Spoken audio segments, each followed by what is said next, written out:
নমস্কাৰ।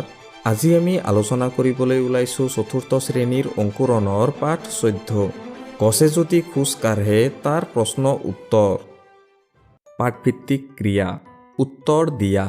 ক নম্বৰ প্ৰশ্ন 1 নম্বৰ পদ্যটোত আমাৰ দৰে গছেও কি কৰাৰ কথা কল্পনা কৰা হৈছে?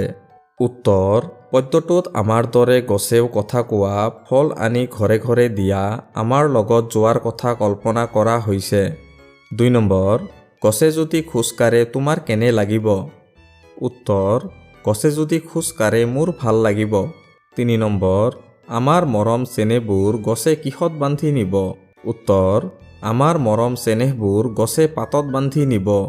4 নম্বৰ হাবি এৰি গছ কাৰ লগত যাব বুলি ভবা হৈছে?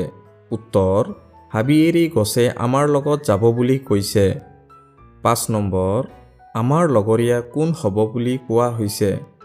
উত্তৰ গছবোৰ আমাৰ লগৰীয়া হ'ব বুলি কোৱা হৈছে। 6 নম্বৰৰ প্ৰশ্নবোৰ 1 নম্বৰ সৰু ডাঙৰ গছবোৰ শাৰী পাতি গ'লে কি হ'ব? উত্তৰ সৰু ডাঙৰ গছবোৰ শাৰী পাতি গ'লে দুয়ো কাষে ল'ৰা বুঢ়াই লাগি চাব। 2 নম্বৰ হাবি এৰি গুচি গ'লে কাৰ কি অসুবিধা হ'ব? উত্তৰ গছবোৰে যদি হাবি এৰি গুচি আহে তেনেহ'লে চাইকেল ৰিক্সা গাড়ীবোৰৰ অসুবিধা হ'ব, কাৰণ গছবোৰে গাড়ীবোৰক বাট এৰি নিদিব। 3 নম্বৰ গছ তোমাৰ ঘৰলৈ আহিলে তুমি কি কৰিবা? উত্তৰ গছ আমাৰ ঘৰলৈ আহিলে গছৰ লগত বন্ধু পাতি ল'ম। তাৰ পিছৰ প্ৰশ্ন শব্দ সম্ভাৰ আৰু অভিধান চাই তলৰ শব্দবোৰৰ অৰ্থ লিখা। শব্দ অৰ্থ মজা, আনন্দ, বিলাই, আলৈ আথনি বা দুৰ্দশা, লাগি, একেথৰে বা ৰৈ চোৱা, লগৰীয়া, বন্ধু। তাৰ পিছৰ প্ৰশ্ন তলৰ খালী ঠাইবোৰত পদ্যটোৰ পৰা শব্দ বহুৱাই সম্পূৰ্ণ কৰা। উত্তৰ ক নম্বৰ গছে যদি আমাৰ দৰে পাৰে কথা ক'ব, গছে যদি খোজ কাঢ়ে কেনে মজা হ'ব। খ নম্বৰ সৰু ডাঙৰ গছ মিলি শাৰী পাতি যাব, দুয়ো কাষে ল'ৰা বুঢ়াই লাগি চাব। গ নম্বৰ কেনে মজা হ'ব যে ভাই কেনে মজা হ'ব, গছবোৰ আমাৰ দেখোন লগৰীয়া হ'ব। তাৰ পিছৰ প্ৰশ্ন পদ্যটোত থকা যুক্তাক্ষৰ দুটা ভাঙি দেখুৱাই দুটাকৈ শব্দ লিখা। উত্তৰ কয় হয়চ ক, ক যোগ হ, কয় হয়চ ক, নক্সা, ৰিক্সা, নয় ধন ধ, ন যোগ ধ, নয় ধন ধ, বিন্ধা, অন্ধ। তাৰ পিছৰ প্ৰশ্ন যুক্তাক্ষৰ গঠন কৰা। মধ্যাহ্ন খ যোগ ট যোগ ৰ, মধ্যাহ্ন ক্ষয়ত স্ত্ৰ, দন্ত্য ন যোগ ট যোগ ৰ, নয়তন্ত্ৰ, দন্ত্য ন যোগ ট যোগ হসৌ, নয়তন্তু, দন্ত্য স যোগ ট যোগ ৰ, দন্ত্য ক্ষয়ত স্ত্ৰ। তাৰ পিছৰ প্ৰশ্ন পদ্যটোৰ পৰা বিচাৰি উলিয়াই লিখা বিশেষ্য পদবোৰ, বিশেষণ পদবোৰ আৰু ক্ৰিয়া পদবোৰ।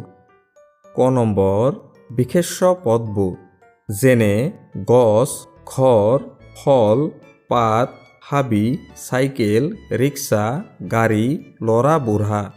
খ নম্বৰ বিশেষণ পদবোৰ যেনে সৰু, ডাঙৰ, মজা, মৰম চেনেহ, বিলাই, শাৰী পাতি, লাগি।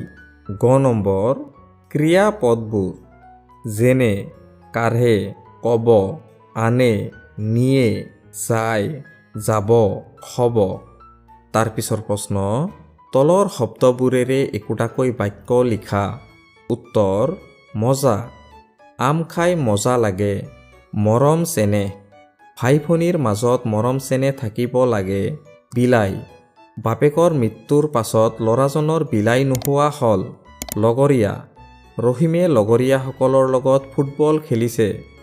তাৰ পিছত দলত আলোচনা কৰি লিখা। ক নম্বৰ প্ৰশ্ন গছে আমাক কি দিয়ে? উত্তৰ গছে আমাক নানান ফল মূল দিয়ে। ক নম্বৰ প্ৰশ্ন গছৰ পৰা আমি কি কৰিব পাৰোঁ? উত্তৰ গছৰ পৰা আমাৰ দৈনন্দিন জীৱনত লাগতিয়াল ঘৰ, দৰ্জা, খিৰিকী, চকী মেজ, বিচনা, ডলা, কুলা, খৰাহী, পাচি আদি তৈয়াৰ কৰি ল'ব পাৰোঁ। গ নম্বৰ প্ৰশ্ন, গছ নাথাকিলে আমাৰ কি হ'ব? উত্তৰ, গছ নাথাকিলে আমাৰ নানান অপকাৰ হ'ব, উশাহ নিশাহ লোৱাত কষ্ট হ'ব। খ নম্বৰ প্ৰশ্ন, গছ নাথাকিলে পশু-পক্ষীৰ কি হ'ব? উত্তৰ, গছ নাথাকিলে পশু-পক্ষী জীয়াই থাকিব নোৱাৰিব। গছত বাস কৰা চৰাইবোৰ নাইকিয়া হৈ যাব। গছ নাথাকিলে চৰাইবোৰে খাদ্য খাবলৈ নাপাব, ফলত অকালতে মৃত্যুক আঁকোৱালি ল'ব লাগিব। তাৰপিছত সাথৰ ভাঙা। ক নম্বৰ, গছৰ ওপৰত গুটি, গুটিৰ ওপৰত গছ, কোৱাচোন বাৰু মই কি গছৰ সঁচ? উত্তৰ, মাটি কঁঠাল। তাৰ পিছৰ প্ৰশ্ন, গছৰ পৰা আমি কি কি পাওঁ?